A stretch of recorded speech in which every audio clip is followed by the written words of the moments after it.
कारं बिन्दुसंयुक्तं नित्यं ध्यायन्ति योगिनः कामदं मोक्षदं चैव ओंकाराय नमो नमः।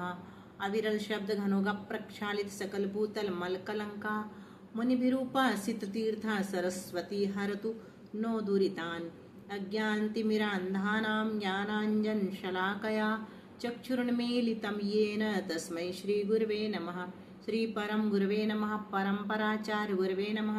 सकल कलुषविध्वंसकं श्रेयसां परिवर्धकं धर्म संबंधकं भव्यजीव मनः प्रतिबोधकारकमिदं शास्त्रं श्री गोमठसार जीवकांड नामधेयम् अस्य मूल ग्रंथकर्तारः श्री सर्वज्ञदेवाः तदुत्तर ग्रंथकर्तारः श्री गणधर देवा प्रतिगणधर देवास्तेषां वचोनुसार मासाद आचार्य श्री नेमिचंद्र सिद्धांत चक्रवर्ती देवैः विरचितं मंगलम भगवान वीरो मंगलम गौतमो गणे मंगलम कुंदकुंदाद्यो जैन धर्मोस्तु मंगलम सर्वमंगल मांगल्यम सर्वकल्याणकारकम प्रधानम सर्वधर्माणां जैनम जयतु शासनम कोटिशतं द्वादश्चैव कोट्यो लक्षाण्यशीतिस्त्रधिकानि चैव पञ्चाशदष्टौ च सहस्रसङ्ख्या मे तच्छ्रुतं पंचपदं नमामि अर्हन्त भासि यत्तं गणहरदेवी गन्धियं सम्मं प्रणमामि भक्तिजुक्तो सुदनान् महोवहिं शिरसा इच्छामि वन्दे सुद्वत्ति कावसगो कौतसा लोच्यो अंगुवं पैण्य पाहुडय परियम सुत्त पणमानयोग पुव्वगय चूलिया चैव सुत्तथय त्विधम कहायम सयानिच्च कालम अंचेमि पूजेमि वंदामि नमंसामि दुःखको कमखो वोहिलाहो सुगैगमनं समाहिमणं जिर्गुण संपत्ति हो मध्यम नमो अरहंताणं नमो सिद्धाणं नमो आयरियाणं नमो उवज्जायाणं नमो लोये सव्यसाहूणम् श्रुतजलधि पारगेभ्यः सुपरमतिविभावना पटुमतिभ्यः सुचरितपोनिधिभ्यो नमो गुरुभ्यो गुणगुरुभ्यः 36 गुण समग्गे पंचविहाचार कर्ण संदरिसे शिष्यानुग्रह कुशले धम्मायरिय सदा वंदे गुरुभक्ति संयमेन यतरन्ति संसार सायरं घोरं छिन्नन्ति अट्टकं मम जन्मन मरणं न पावेन्ति ये नित्यं व्रतमन्त्र होम निरता ध्यानाग्निहोत्राकुला षट्कर्माभिरतास्तपोधनधना साधुप्रिया साधवा शीलप्रावरणा गुणप्रहरणाश्चन्द्रार्कतेजोदिगा मोक्षद्वारिकपाटपाटनभटा प्रीणन्तु मां साधवः गुरुवः पान्तु नो नित्यं ज्ञानदर्शननायकः चारित्रार्णव गम्भीरा मोक्षमार्गोपदेशकः इच्छामि वन्ते आर्यवत्ति कावसगो कौतसालोच्यो समनान् समदस समचारि जुत्ताणं पंचविहाचारणम् आयर्याणम् आयारादि सुज्ञानो वदेश्याणम् उपज्झायाणं तिर्यन्गुणपालं रयाणं सबसाहणं निश्चिकालम अंचेमि पूजेमि वंदामि नमंसामि दुःखको कमखो वोहिलाहो सुगैगमनं समाहिमणं जन्गुण संपत्ति हो मध्यम सिद्धं शुद्धं पणमेय जिनिन्दवर्णेमि चन्दमकलङ्कं गुणरेण भूषणोदयं जीवस्य परुगुणं वोच्छम्। संत शिरोमणि आचार्य गुरु श्री विद्यासागर जी महाराज की जय। आचार्य गुरु श्री समय सागर जी महाराज की जय। आचार्य गुरु श्री प्रज्ञा सागर जी महाराज की जय। 3 कम 9 करुण मुनि महाराज की जय। द्वादशांग जनवाणी माता की जय। आचार्य श्री नेमिचंद्र सिद्धांत चक्रवर्ती महाराज की जय। पूज्य गुरुमति दृढ़मति आदि सभी बड़ी माता जी की जय। आरिका श्री चिंतन मती माता जी की जय। वंदना दीदी सबको जय जय। वंदना सादर वंदना नंबर दीदी 197 सभी को चलेगा। सादर जय दीदी को वंदना अति सभी को अनंता सादर जय जीवा जेहि न पत्तो तसाण परिणामो भाव कलंक सुपौरा निगोदवासम न मुंचन्ति। अति अनंता जीवा जेहि न पत्तो तसाण परिणामो भाव कलंक सुपौरा निगोदवासम न मुंचन्ति।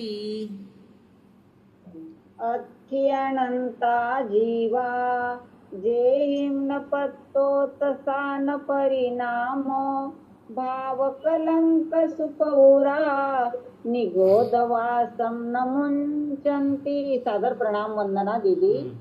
अनंता जीवा अथी ऐसे अनंतानंत जीव हैं जेहि यानी जिन्होंने तसाण परिणामों न पत्तो त्रसों की पर्याय अभी तक कभी भी नहीं पाई है। सोचो कितने दुख की बात है कि ऐसे अनंत अनंत जीव हैं जो आज तक त्रस पर्याय में नहीं आए हैं, निगोद में ही पड़े हैं, और जो भाव कलंक सुपौरा निगोद वासम न मुंचंती, निगोद अवस्था में होने वाले दुर्लेश्य रूप परिणामों से, भाव कलंक सुपौरा, भाव कलंक की प्रचुरता के कारण, मतलब दुर्लेश्य रूप परिणामों से अत्यंत अभिभूत रहने के कारण निगोद वासम न मुंचंती, निगोद को नहीं छोड़ पाते हैं, कभी नहीं छोड़ते हैं। निगोद यानी साधारण के भेद दो हैं, नित्य निगोद और इतर निगोद। जिसने अनादिकाल से अभी तक त्रस पर्याय प्राप्त नहीं की है उन्हें क्या कहते हैं? नित्य निगोद। और जो देवनार की त्रियंच और मनुष्य में उत्पन्न होकर पुनः निगोद में उत्पन्न होते हैं उन्हें इतर निगोद कहते हैं। इसका दूसरा नाम चतुर्गति निगोद भी है। अब पूछ सकते हैं कि क्यों निगोद से बाहर नहीं आते? तो भाव कलंक की प्रचुरता होने के कारण। अनादि अनंत और अनादि शांत दो प्रकार के हैं नित्य निगोद। अनादि अनंत और अनादि शांत, मतलब जो कभी नहीं निकलते न निकलेंगे, आज तक नहीं निकले और आगे भी नहीं निकलेंगे। भाव कलंक मतलब क्या है दीदी?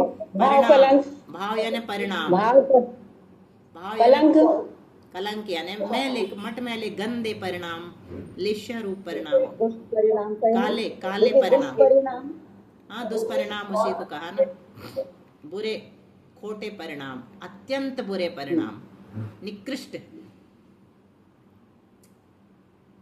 निकृष्ट परिणाम के कारण।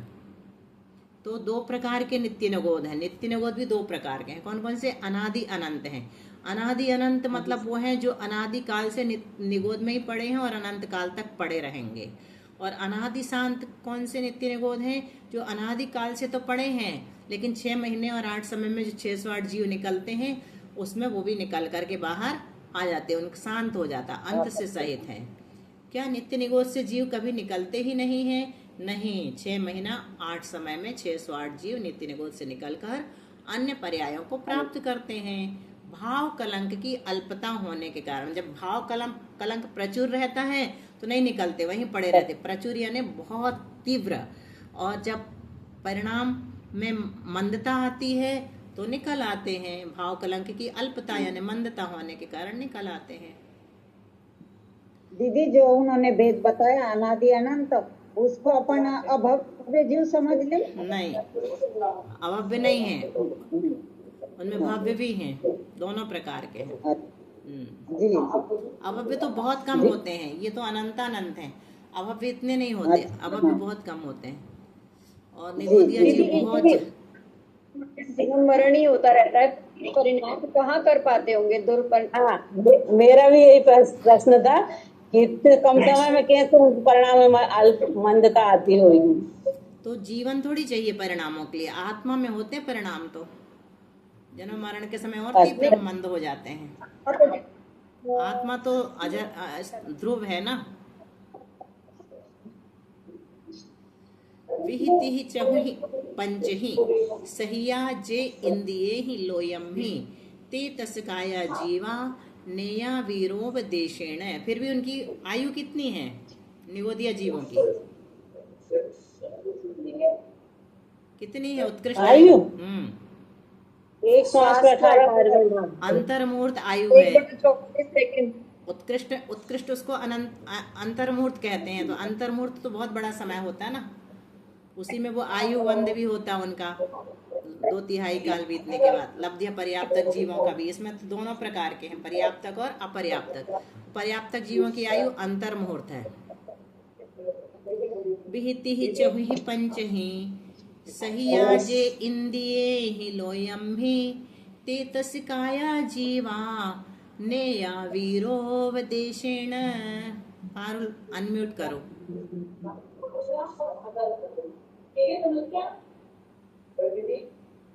विहिति चहुहि पंचहि सहिया जे इंद्रिये लोयम्मि ते तस्काया जीवा नेया वीरोपदेशेण। जो जीव 2, 3, 4, बिहि यानी 2, तिहि यानी 3, चहुहि यानी 4 और पंचहि यानी 5 इंद्रियों से सहिया यानी युक्त हैं। जे इंद्रिये ही लोयम्मि, क्या कह रहे हैं? ये इंद्रिय ही लोयम्मे उनको वीर भगवान के उपदेशानुसार तस काया जीवा वीरोपदेशेण उनको त्रस्कायिक समझना चाहिए। विहिति चौहि पंचहि इंद्रिय ही सहिया लोयम ही यानी लोक में। ठीक है, जो 2 इंद्रिय है, 3 इंद्रिय है, 4 इंद्रिय है, 5 इंद्रिय है, उनको त्रस्कायिक कहते हैं। बस इतना यहाँ पर कहा है। त्रस्कायिक किसे कहते हैं? 2 इंद्रिय, 3 इंद्रिय, 4 इंद्रिय और 5 इंद्रिय जीवों को त्रस कहते हैं। स्थावर कहाँ रहते हैं? सारे लोक में। कहाँ रहते स्थावर? पूरे लोक में सर्वत्र रहते हैं। लोक का एक भी प्रदेश नहीं है जहाँ 5 स्थावर कायिक जीव न हो। त्रस्कायिक कहाँ रहते हैं? त्रसनाली में। क्या त्रसनाली के बाहर भी हो सकते हैं? हाँ, अपवाद रूप स्थिति में। देखो ये अपना 3 लोक का नक्शा है। ठीक है, दिख रहा है नक्शा आप लोगों को? जी जी। तो ये जी, ये 3D में बना है ना। पीछे तक की 7 राजू की गहराई दिखाई दे रही। 7 राजू चौड़ा, 7 राजू गहरा और 14 राजू ऊंचा लोक है अपना, है ना। ये 7 राजू इसकी चौड़ाई है और ये 7 राजू गहराई है और ये 14 राजू ऊंचाई है। तो इस लोक के बिल्कुल बीचों बीच ये तृष्णाली है ना। ये तृष्णाली है बीचों बीच। तो इसमें क्या कौन रहता है? त्रस जीव रहते हैं। बाकी इतना बड़ा जो ये लोक दिख रहा है 343 घनरज्जु प्रमाण, इसमें सारे लोक में यानी कि लोकाकाश में स्थावर जीव रहते हैं। एक भी प्रदेश ऐसा नहीं है जहाँ 5 स्थावर जीव, स्थावर कायिक जीव नहीं रहे। अब त्रस जीव कहाँ रहते हैं? तो यहाँ रहते हैं त्रस जीव। ये तृष्णाली को बाहर निकाल दिया है ना। ये 7 राजू पूरा टोटल है, उसमें से 1 राजू चौड़ी, 1 राजू मोटी और 14 राजू ऊंची। 1 राजू ऐसी लंबाई और चौड़ाई ऐसे ले लेना, है ना। ये गहराई भी 1 राजू है और चौड़ाई भी 1 राजू है और ऊंचाई 14 राजू। इस तृष्णाली में कौन रहता है? त्रस जीव रहते हैं। क्या और बाहर भी हो सकते हैं? तो दूसरी गाथा में बता रहे हैं हाँ, कौन कौन से जीव बाहर रहते हैं तृष्णाली के बाहर। कौन से त्रस जीव तृष्णाली के बाहर रह सकते ये बताया जाएगा, है ना। तृष्णाली के बाहर तो स्थावर रहते ही हैं, लेकिन कुछ स्थितियों में स्थावर जीव भी त्रस जीव भी तृष्णाली के बाहर रह सकते हैं।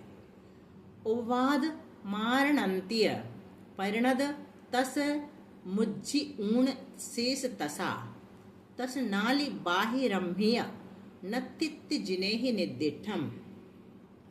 उपवाद मारणंत्य परिणद तस मुज्जि ऊण शेष तसा तस नाली बाहिरम्भिय नत्तित्ति जिनेहि निदिठम। मनीषा।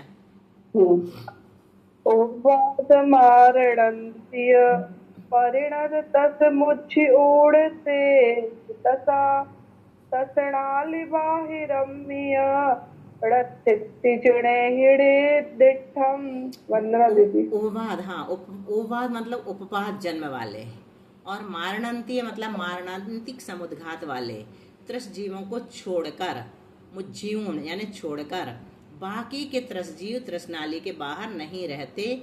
इति जिनेहि निदिठम तृष्णाली बाहिरम्भि नत्थि। ऐसा जिनेन्द्र देव ने कहा है कि तृष्णाली के बाहर नहीं रहते।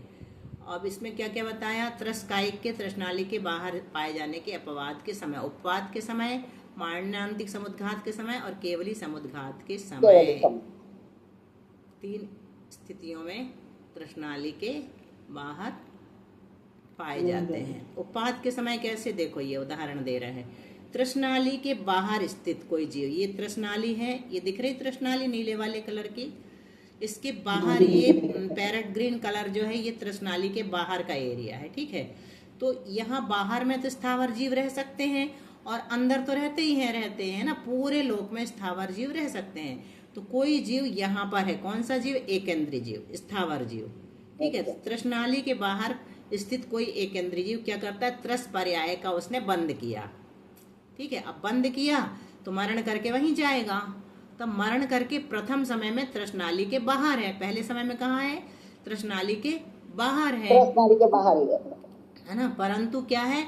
त्रस जीव है वो अब, क्योंकि मरण हो गया ना। तो जिस समय मरण होता है उसी समय से वह उसका जन्म दूसरी पर्याय में माना जाता है। अभी यही है, इतना इतना यहाँ है ना, इतना एरिया उसका त्रस जीव का, एक इंद्रिय जीव का, है ना। लेकिन अब वो त्रस बन गया, यहाँ मरण किया और यहीं त्रस बन गया।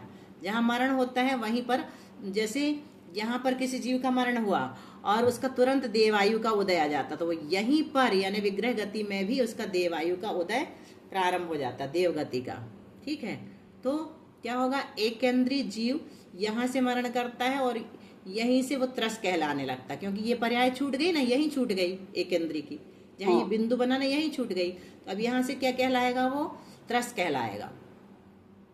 ठीक है, जब तक नहीं पहुंचेगा तब तक वो त्रस ही रहेगा, त्रस पूरे जीवन त्रस रहेगा यहाँ से शुरू करके। तो प्रथम समय में त्रस नाली के बाहर है परंतु त्रस जीव है, ऐसी एक स्थिति है, ये एक ही स्थिति बनती, बस एक यहाँ से यहाँ तक आते समय ही बनेगा, एक समय उसका क्या बनेगा, त्रस पर्याय कहलाएगी। दूसरे समय में तो रहेगा ही वो, यहाँ के बाहर, हाँ त्रस नाली के बाहर एक समय बस मात्र रहेगा वो, दूसरे समय में फिर त्रस नाली में आ जाएगा। और मरणांतिक समुद्घात के समय कैसा होता है, मरण के अंतर्मुहूर्त पूर्व अगली पर्याय के उत्पन्न होने के स्थान तक आत्म प्रदेशों का फैलना मरणांतिक समुद्घात कहलाता है। कोई त्रस जीव कहाँ है, त्रस नाली के बाहर एक इंद्रियों में उत्पन्न होने वाला, यहाँ एक इंद्रिय जीव रह सकते हैं, तो यहाँ कोई त्रस जीव है अंदर त्रस नाली में, लेकिन उसको उत्पन्न कहाँ होना है, यहाँ उत्पन्न होना है एक केंद्रीय में। तो वो क्या करेगा, मरणांतिक समुद्घात यहाँ से करेगा। तो जब मरणांतिक समुद्घात कर रहा है उस समय तो वो त्रस ही है ना, त्रस ही है मरण। अभी अंतर्मुहूर्त बाद उसका मरण होगा, तब वो स्थावर कहलाएगा। अभी तो उसका मरण थोड़ी हुआ, अभी क्या कर रहा है, वो सिर्फ मरणांतिक समुद्घात कर रहा है, इसलिए वो अभी त्रस ही है। आ रहा ना ये पॉइंट समझ में? जी दीदी। तो त्रस है, ऐसी स्थिति में त्रस जीव जो है वो त्रस नाली के बाहर पाया गया, यहाँ तक आया, फिर लौट के यहीं आ जाता है। ठीक है, केवली समुद्घात के समय भी केवली भगवान के निर्वाण के अंतर मुहूर्त पूर्व आत्म प्रदेश सर्वलोक में फैलते हैं, वह केवली समुद्घात कहलाता है। उस समय भी त्रस जीव यानी कि केवली भगवान स्वयं, उनका त्रस नाम कर्म का उदय है ना केवली भगवान का, तो वो लोकनाली के बाहर प्राप्त होते हैं, पूरे में उनके प्रदेश फैल जाते हैं, यहाँ से लेके यहाँ तक सारे लोक में, लोक पूर्ण समुद्घात में, है ना, जब लोक पूर्ण करेंगे साथ चौथे समय में। इन तीन अवस्थाओं को छोड़कर त्रस जीव त्रस नाली के बाहर नहीं पाए जाते हैं। आ गया ना ये विषय समझ में? दीदी उपपात का समय और मरणांतिक समुद्घात का समय और केवली समुद्घात का समय, ये 3 बार पाए जाएंगे, फिर बाकी समय नहीं। हाँ, बाकी समय कोई जीव नहीं रहते, त्रस जीव बाहर नहीं रहते। पुडवी आदि चौन्नम 200 नंबर, 2 शतक बन गए अपने आज, है ना। पुडवी आदि चौन्नम केवली आहार देव निर्यंगा अपदिठिदा निगोदेहि पदिठिदंगा हवे शेषा। पुडवी आदि चौन्नम केवली आहार देव निर्यंगा अपदिठिदा निगोदेहि पदिठिदंगा हवे शेषा। बोलो सरोज, पृथ्वीपुर। पूर्वीयादिचौर्णं केवलीयाहारा देविनिरयंगा अवदिठिदाड़िगेदेहि पदिदिठिदंगा हवे शेषा। पुडवी आदि चौर्णम यानी पृथ्वी, जल, अग्नि और वायु 4 लेना, जीवों का शरीर और केवलियों का शरीर, केवली और आहार यानी आहारक शरीर और देव निर्यंगा यानी देव और नारकियों का शरीर, ये 8 शरीर जो हैं बादर निगोदिया जीवों से रहित होते हैं, अप्रतिष्ठित हैं। सब लोगों को ये गाथा याद करनी है, 200 नंबर की होमवर्क, क्योंकि ये हमेशा हम लोग भूल जाते हैं। दीदी आपने उस दिन पढ़ाया था दीदी, 4-8 दिन पहले ये बात आपने बताई थी, 8 के नाम अच्छे से जब याद कर लिए तो हम गाथा भी याद कर लेंगे। तो आज की वाली गाथा डाल देना, हमारे पास ग्रंथ नहीं है ना। हाँ ठीक है, डाल देंगे, स्क्रीनशॉट डाल देंगे। डबल सेंचुरी हो गई दीदी, डबल सेंचुरी हो गई आपकी। अपदिठिदा निगोदेहि और शेष वनस्पति काय के जीवों का शरीर तथा द्विंद्रिय, त्रिंद्रिय, चतुरिंद्रिय, पंचेंद्रिय, त्रियंच और मनुष्यों का शरीर निगोदिया जीवों से प्रतिष्ठित है।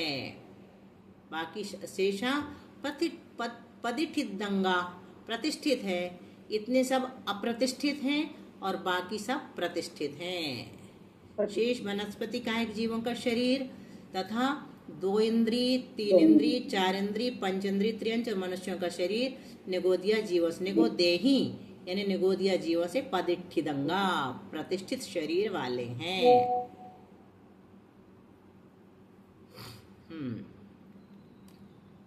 क्या बताया? निगोदिया जीव किन जीवों के शरीरों में नहीं होते हैं? तो 8 प्रकार के जीवों के शरीर, 4 तो पृथ्वी जल अग्नि वायु, 2 देवनार की, 1 आहारक शरीर और 1 केवली भगवान का शरीर, है ना? सरल है, याद हो गया बिच।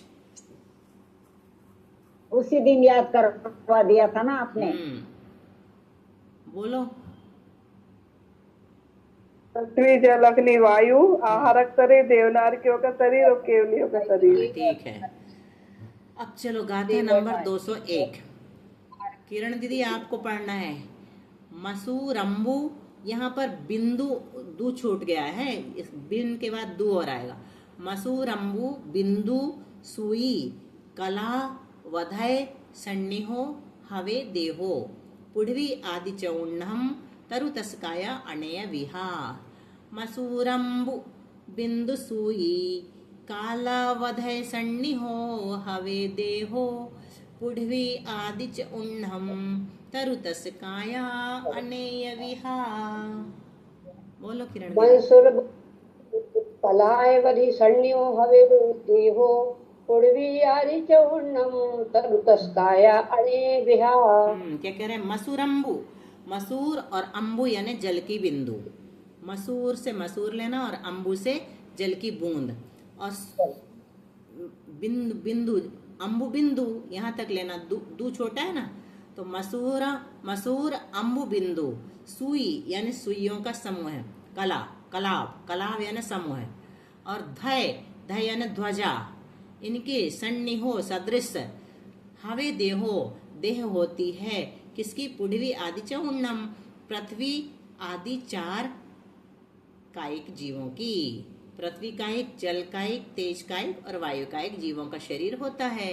और तरुतस्काया अनेविहा, वनस्पति कायिक और त्रस्कायिक के अनेक प्रकार के शरीर होते हैं। क्या बताया? जीवों का शरीर पृथ्वी का किसके समान है? मसूर की दाल के समान, मसूर के समान।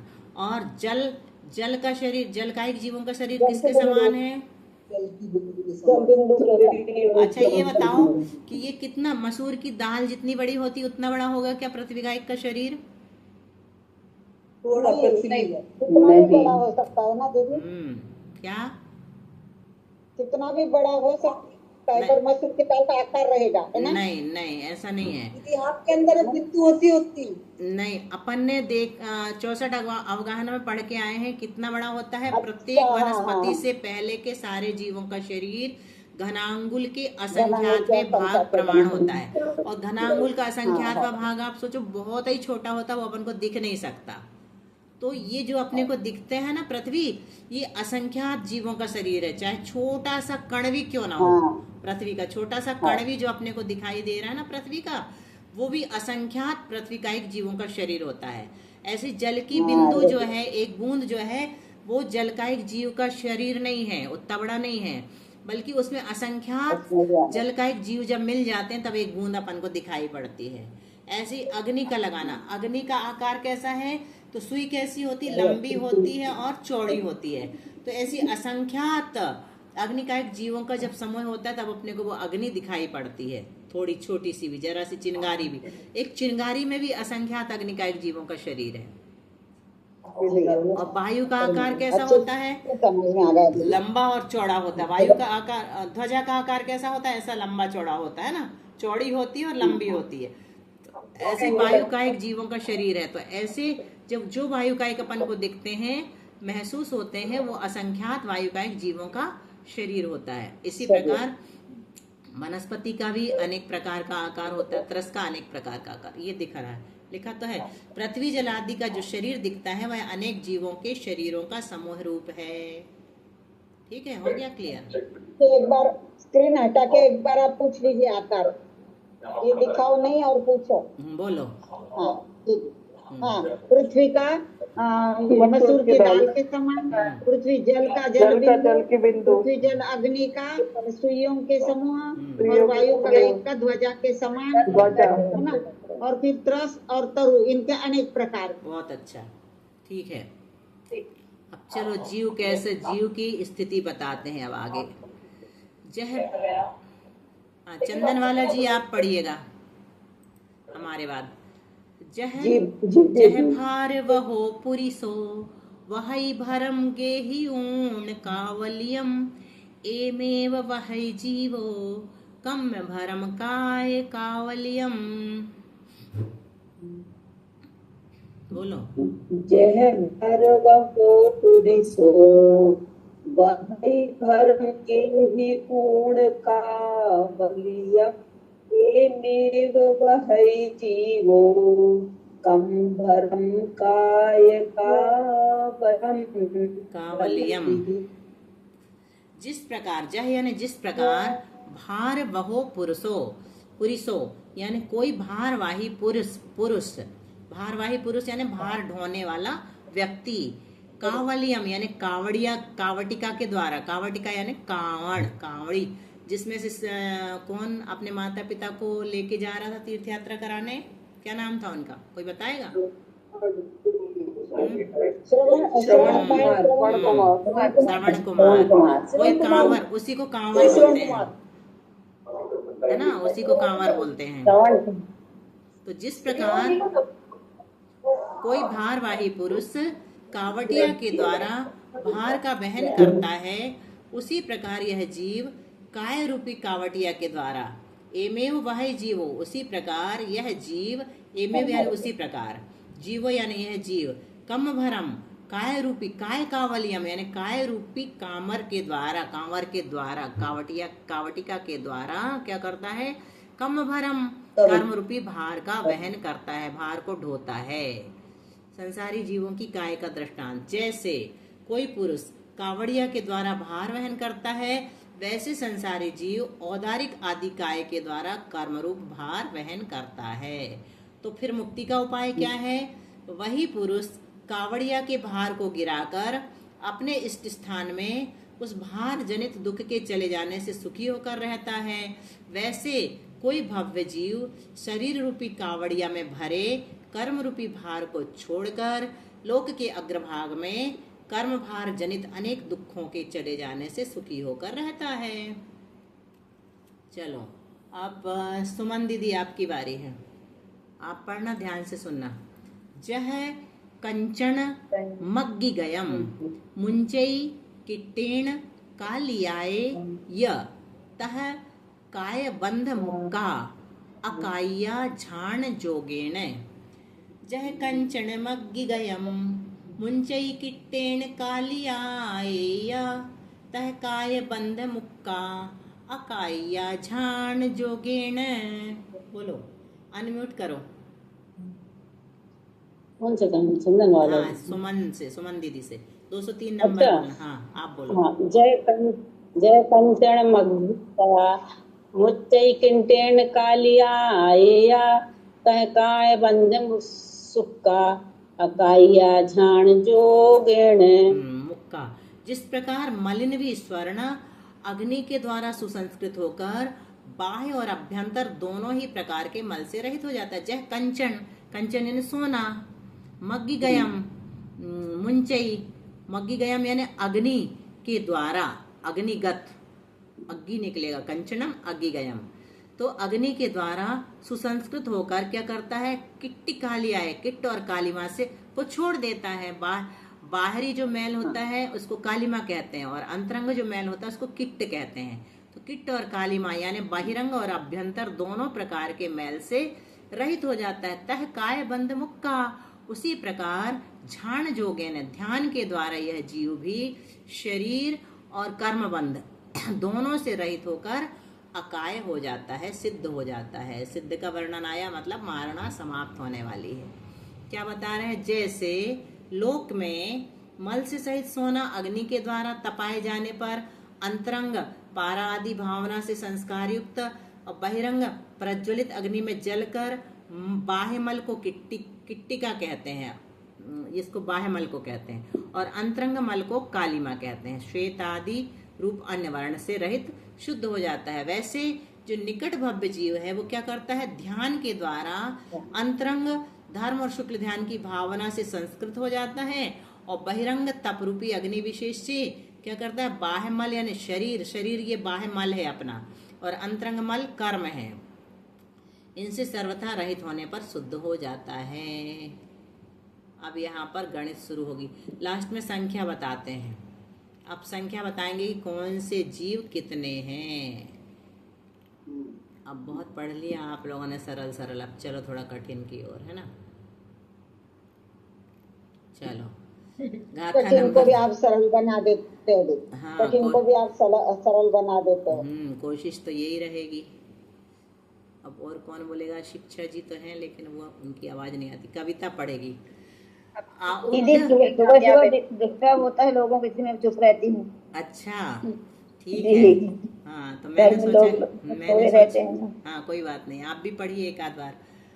उड्ढ राशि वारम लोगे अण्णोन संगुणे तेऊ भूजलवाऊ अहिया परिभागो असंख लोगोदु। उड्ढ राशि वारम लोगे अण्णोन संगुणे तेऊ भूजलवाऊ अहिया परिभागो संख लोगो दू। कविता पढ़ो आईफोन। वंदना दीदी। उद्धरासिवारम लोगे अण्णोन संगुणे जलवायु अहिया परिभागो असंख्य लोगो। वंदना दीदी। आज पूरे लोग हैं अपनी क्लास में 11।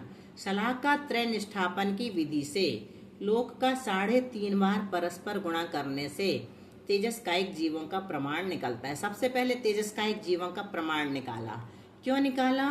क्योंकि उसके आधार पर दूसरे जीवों का प्रमाण निकलता है ना।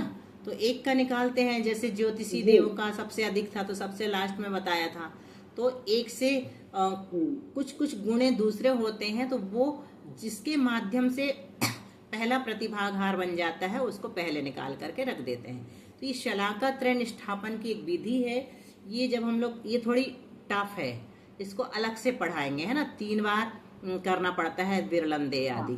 तो अभी सिर्फ इतना समझना कि जो शलाका त्रय निष्ठापन की विधि है, उस विधि से लोक का 3.5 बार परस्पर गुणा करना है ना। उस विधि बहुत बहुत बड़ी संख्या आती है शलाका त्रय निष्ठापन से। 3 राशि स्थापित करते हैं तो वो त्रय कहलाता है। शलाका मतलब काउंटिंग रॉड, है ना।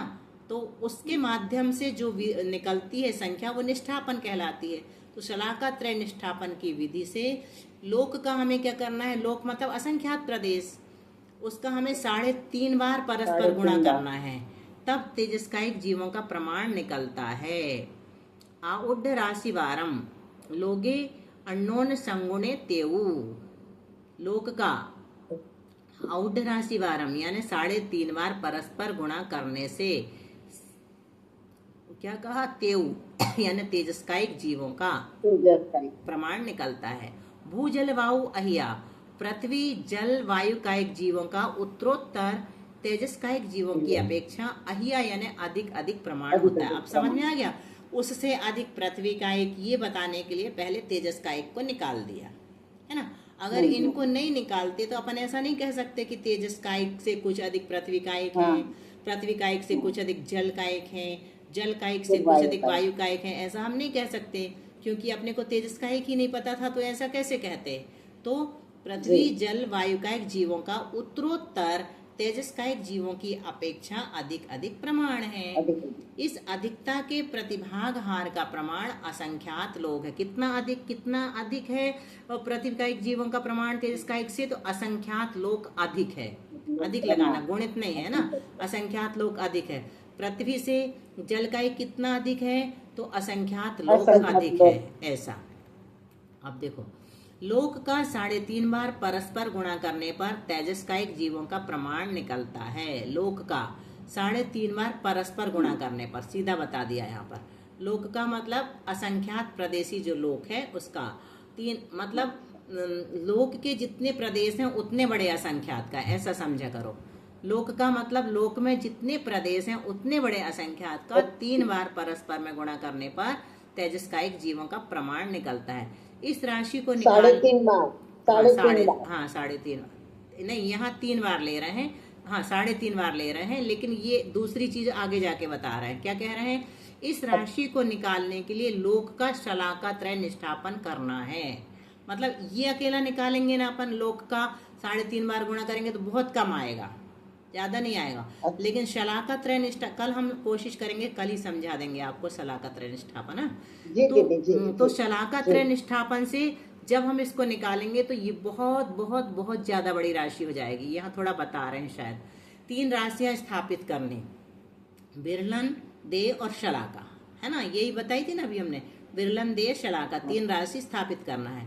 फिर क्या करना, एक बार विरलन देय करके शलाका में से 1 घटाना। हर बार विरलन देय विधान करने पर 1-1 शलाका कम करते जाना। जब शलाका 0 हो जाए तो वह 1 बार निष्ठापन है। जो अंत में राशि आएगी वह महाराशि होगी। ठीक है, अभी तो 2 मिनट बचे, नहीं तो अभी बता देते थोड़ा सा। चलो 1 ही मिनट बचा है, अभी आज नहीं कल बताएंगे। इस महाराशि को पुनः शलाका विरलन देय रूप रखना। पुनः जब तक शलाका राशि समाप्त नहीं हो जाती तब तक विरलन देय विधान से राशियां निकालना। जब शलाका 0 हो जाए तो वह दूसरी बार निष्ठापन है। जो अंत में राशि आएगी वह महाराशि कहलाएगी। अभी महाराशि थी, अब महा। इस महाराशि को पुनः शलाका विरलन देय रूप रखना। पुनः जब तक शलाका राशि समाप्त नहीं हो जाती तब तक विरलन देय विधान से राशियां निकालना। जब शलाका 0 हो जाए तो वह तीसरी बार निष्ठापन है। जो अंत में महाराशि होगी वह मूल राशि की शलाका त्रय निष्ठापन से प्राप्त राशि कहलाती है। एक मिनट से कम बचा है, नहीं तो ये भी समझ में आ जाता। चलो अपन को कल तो फिर से रिवीजन करना ही है। आज अभी कुछ नहीं समझ आया। हाँ तो रहने दो, अब कल बताएंगे। ठीक है, वो अलौकिक गणित में आएगा ना तब। हाँ ये सब अलौकिक गणित है, यही छोड़ देते हैं। तेजस्कायिक यहाँ से फिर से ले लेंगे कल, है ना, तेजस्कायिक जीव राशि से। वाणी जिनेन्द्र कथिता दुख हारिणी है, संत्रस्त भव्य जन को सुखदायिनी है। तेरा करूं स्तवन में ऐ अम्ब देवी, तो शीघ्र ही बन सकूं निज आत्म सेवी। हे शारदे अब कृपा कर दे जरा, तो तेरा उपासक खड़ा भाव से डरा जो। माता विलंब करना मत में पुजारी, आशीष दो बन सकूं बस निर्विकारी। द्वादशांग जिनवाणी माता की जय। 9 बार नमोकार मंत्र।